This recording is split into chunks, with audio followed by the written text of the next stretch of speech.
My former best friend went insane after I gave her a much-needed brutal reality check. She tried to ruin my wedding and get me fired, so I exposed her in a way that ruined her whole life. 3 days before my wedding, the venue coordinator called to confirm that I had canceled the ceremony. I had not. Someone had emailed from an address containing my full name, correctly answered 2 security questions, and requested that every vendor refund money to a new bank account. The coordinator became suspicious only because the person demanded the cancellation fee be waived within an hour. While I was on that call, my director summoned me to an emergency meeting. He had received documents suggesting I had shared confidential client research with an outside consultant. The consultant was my former best friend, Marissa. 6 months earlier, I had told Marissa that her failing career was not caused by jealous women, bad clients, or an unfair industry. It was failing because she lied, stole other people's work, and treated every friend like unpaid staff. She called that conversation abuse. What Marissa didn't know was that both attacks contained the same mistake. She had copied an outdated version of my client file, and the invisible tracking mark inside it connected the false complaint at my office to the fake cancellation sent to my wedding venue. By trying to destroy 2 parts of my life at once, Marissa finally created the evidence that destroyed the story she had been selling about herself for years. My name is Alexis. I'm 31, and I met Marissa when I was 17. We worked together at a movie theater during our final year of high school. She was loud, fearless, and funny in a way I desperately wanted to be. When a customer screamed at me over a sold-out show, Marissa stepped between us and told him that insulting a teenager would not create another seat. Afterward, she bought me fries and said I needed to stop apologizing for existing. For years, Marissa was the person who made me feel braver. We attended different colleges but spoke almost daily. She helped me survive my parents' divorce. I drove 6 hours when her first serious boyfriend left. We shared apartments twice, traveled together, and promised we would be in each other's weddings. Our friendship did not become unhealthy all at once. Marissa began by asking for favors I was happy to provide. I edited her resume. I photographed products for her first online store. I introduced her to people in marketing because that was the field where I worked.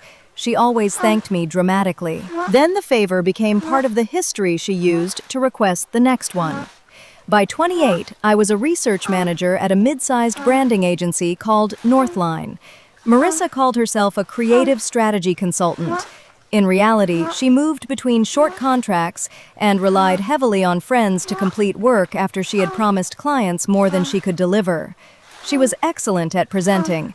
She could take a rough idea, describe it with confidence, and make people believe a sophisticated plan existed behind it. The problem was that someone else usually had to build that plan. At first, I admired her ability to sell herself. Eventually, I realized she was often selling pieces of other people. 2 years before my wedding, Marissa asked me to review a pitch for a local cosmetics company. Half the slides came from a presentation I had created for an unrelated client at Northline. I told her she could not use them. Marissa said the slides were only inspiration and removed our agency logo. I refused to help further. She won the contract anyway. I should have reported the situation then.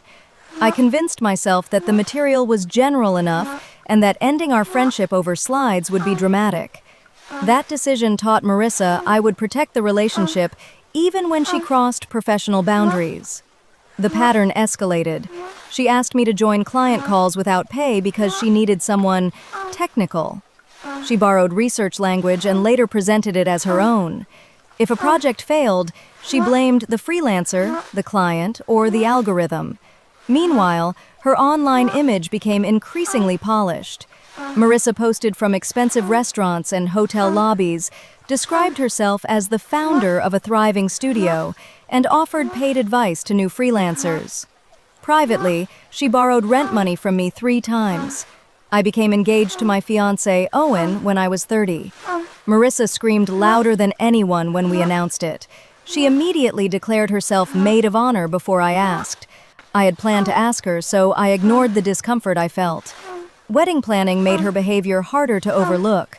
Marissa contacted vendors without permission, tried to replace the photographer with someone who would give her free promotional images, and announced a bachelorette trip costing nearly $2,000 per person.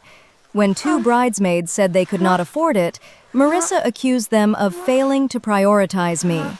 I canceled the trip and arranged a simple weekend nearby. Marissa told everyone I had chosen the cheaper plan because Owen controlled my money. I confronted her privately. She cried and said she was trying to give me the wedding I deserved. I apologized for embarrassing her and kept her as maid of honor. That was my contribution to the disaster. I was so afraid of becoming the ungrateful friend that I repeatedly allowed her to define generosity as control. The brutal reality check happened 6 months before the wedding.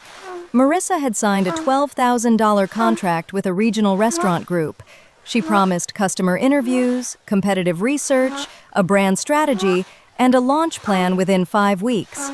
She had no research staff and had budgeted almost nothing for freelancers. She asked me to help organize the project after work. What she meant was that she wanted me to conduct the research and write most of the strategy for free. I refused. Marissa reminded me that she had defended me in high school and supported me through my parents' divorce. She said real friendship was not transactional. I told her friendship was exactly what she had made transactional. Then I said the sentence that ended us. I told Marissa, "Your career is not failing because people are jealous of you. It is failing because you sell work you cannot do, take credit from people who can, and call them disloyal when they stop rescuing you." Marissa stared at me for several seconds. Then she asked whether Owen had convinced me to say that. I said Owen had nothing to do with it. Marissa told me I was threatened by her confidence because I had spent my life hiding behind employers. She said I would still be an anxious teenager without her. I answered that helping me 14 years earlier did not purchase permanent access to my labor.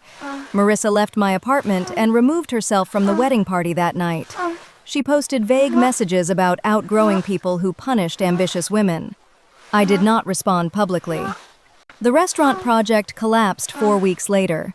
The client requested a refund and posted a negative review, stating that promised research had never been delivered. Marissa told mutual friends I had deliberately withheld resources to humiliate her. Several friends pressured me to apologize. I showed them the messages where she demanded unpaid work. Most stopped defending her. 2 said I should have helped one final time because the contract was large enough to change her career. That logic was the trap.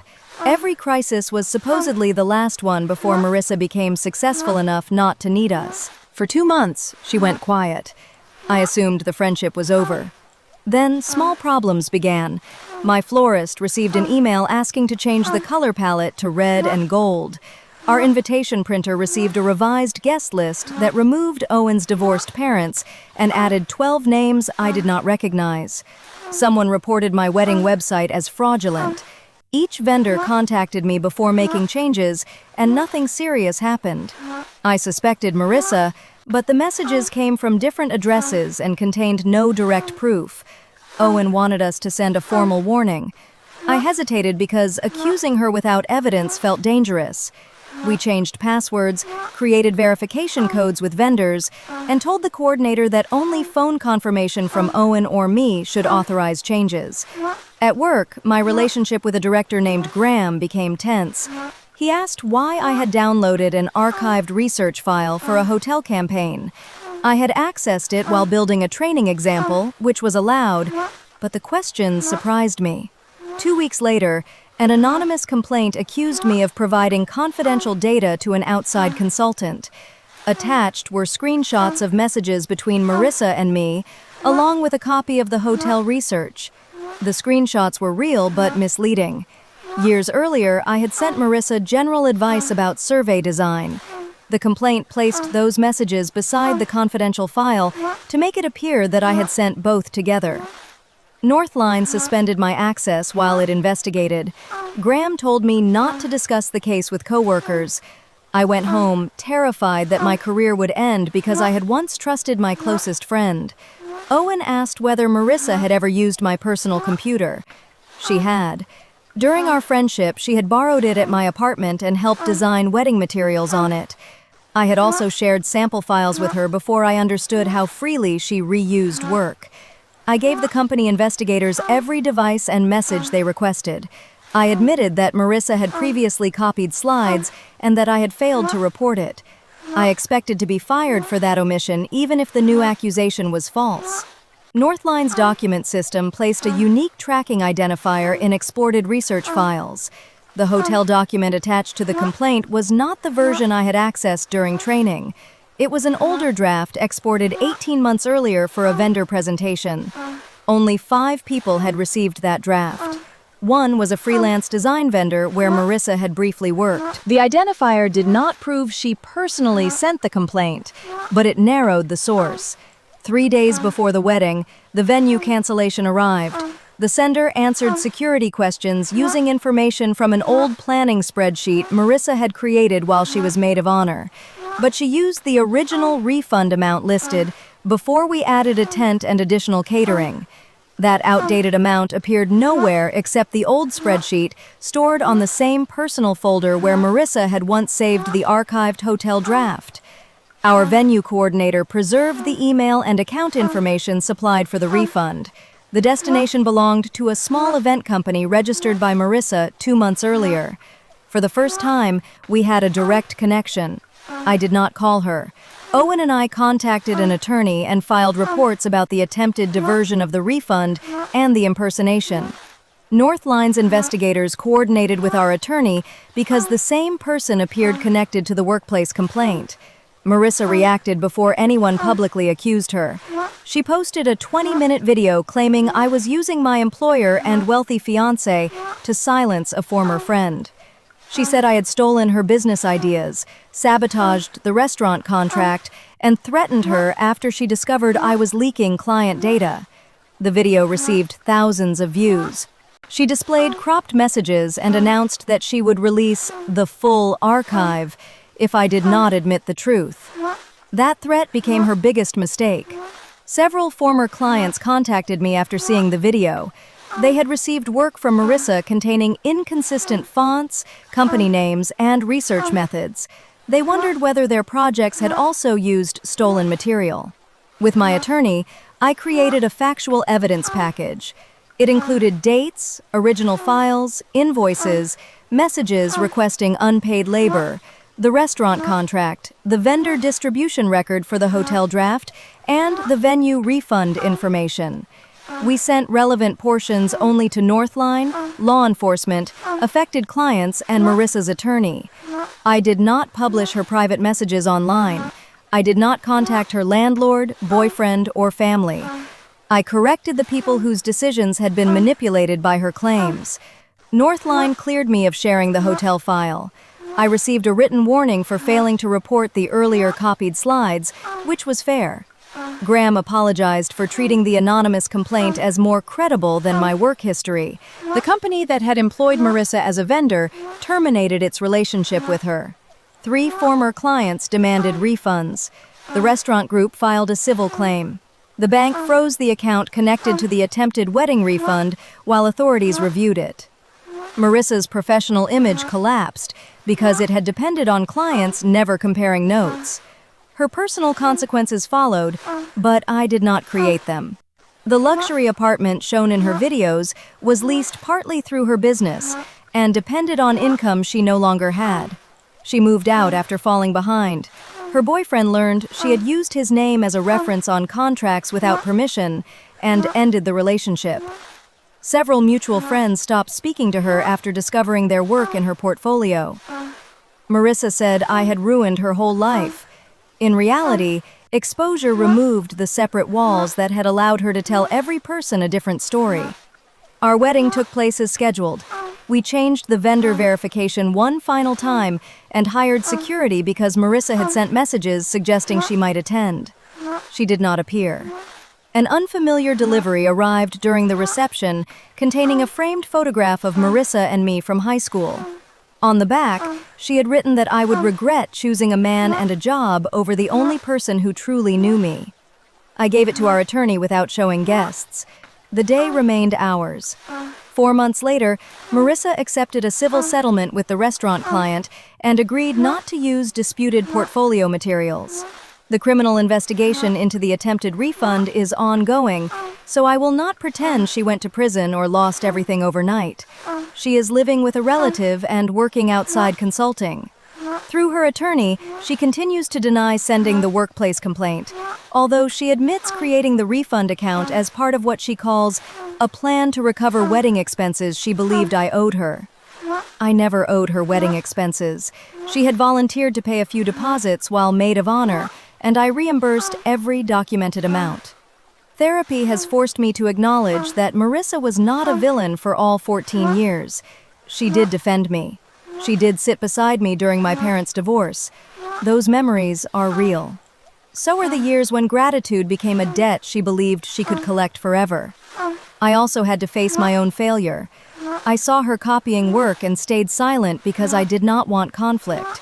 I helped preserve the image that later made her accusations believable. Protecting a friend from consequences is not the same as helping her.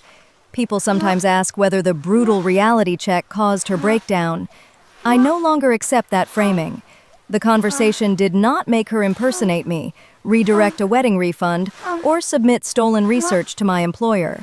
It only told her that one source of labor and protection had ended. Marissa's life was not ruined by one evidence package. It was destabilized by the truth reaching people who had previously received separate lies.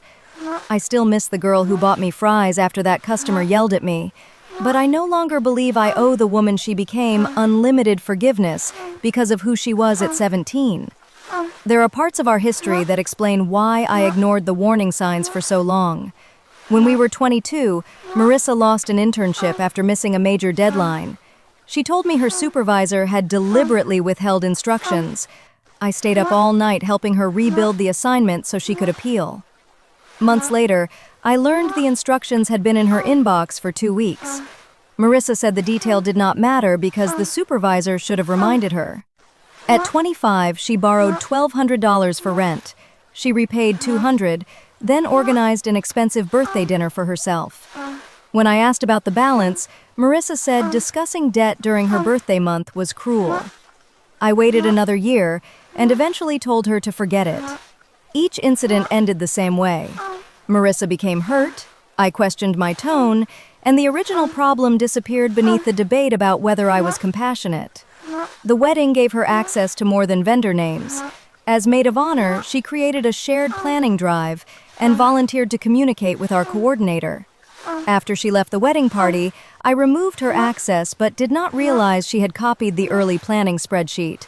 It contained deposit amounts, guest addresses, my mother's maiden name, and answers to simple verification questions vendors used at the time. 1 month before the venue cancellation, Marissa sent Owen a private message. She claimed I had confessed doubts about marrying him and was using the wedding to repair our relationship. Owen showed me immediately. The message quoted a conversation from years before I met him, when I said I feared becoming like my divorced parents. Marissa had converted an old fear into a current confession. Owen replied only that she should not contact him again. Marissa later showed mutual friends his response and said he was isolating me from anyone who knew the truth. That pattern appeared in the workplace complaint too. The screenshots were not invented. They were authentic fragments placed beside unrelated material. Marissa understood that a complete fabrication could be disproved. Her preferred weapon was a partial truth surrounded by a false timeline. During my suspension, I barely slept. I reviewed every favor, file, and password I had ever shared with her. I worried that Northline would contact all my clients before investigators checked the document identifier. My professional references came from the same company, and losing them could make the accusation follow me for years. Owen postponed his bachelor weekend to stay with me. I told him he should go because I did not want Marissa to damage another event. Owen said supporting me was his choice, and not another victory she could claim. My director, Graham, later admitted that Marissa's complaint had seemed persuasive because it included private details no stranger would know. Familiarity gave her credibility. That is what made the betrayal different from ordinary workplace sabotage. She knew which true details would make the false conclusion believable. The former clients who contacted us after her public video revealed a larger pattern. A fitness studio received a strategy containing market data from another city. A nonprofit discovered that its donor analysis used names belonging to a different organization. A jewelry designer found a campaign concept in Marissa's portfolio, even though Marissa had hired another freelancer to create it. No single client believed their experience justified legal action. Once their records were compared, the repeated substitutions could no longer be described as isolated mistakes. One freelancer named Celeste had worked for Marissa for nearly a year. Marissa promised payment after clients paid, then claimed clients were late. Celeste showed invoices proving the clients had paid months earlier. She had remained silent because Marissa threatened to tell the industry that Celeste violated deadlines.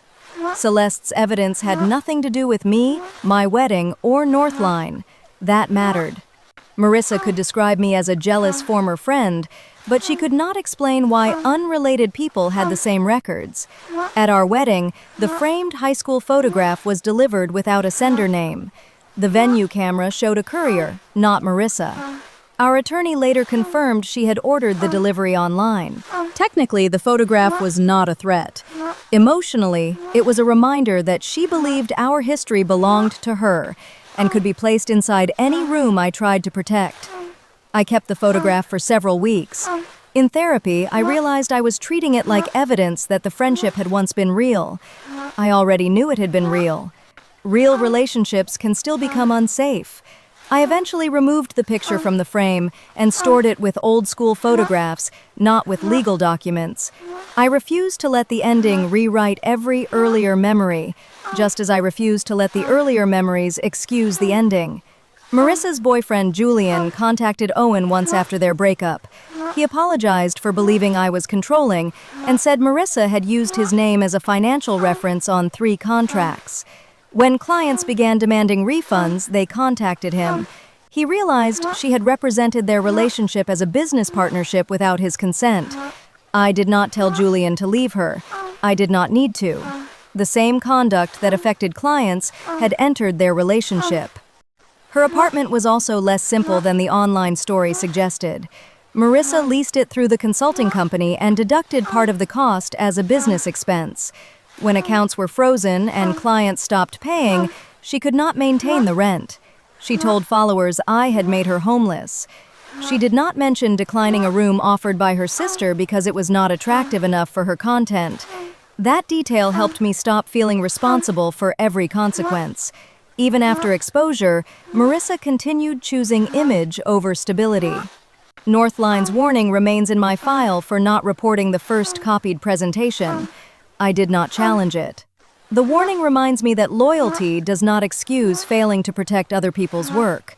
Our agency also changed how vendor drafts are distributed and how anonymous complaints are evaluated. Private screenshots can support an investigation, but they are no longer treated as a complete timeline without source verification. 6 months after the wedding, one mutual friend asked whether I would meet Marissa in mediation. Marissa wanted me to state publicly that she had not intended physical harm and that business pressure affected her judgment. I declined. Her intent was not the only issue, and I would not become the source of a new reputation statement.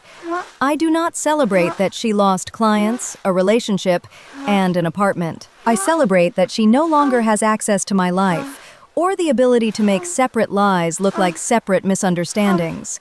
The reality check I gave her was brutal, because it named a pattern we had both spent years disguising. Her retaliation did not prove I was cruel. It proved how much she depended on nobody naming it. So, did I go too far by giving every affected person the evidence after my former best friend tried to destroy my wedding and career? Or was exposing the complete pattern the only way to stop her from turning my silence into proof that she was innocent?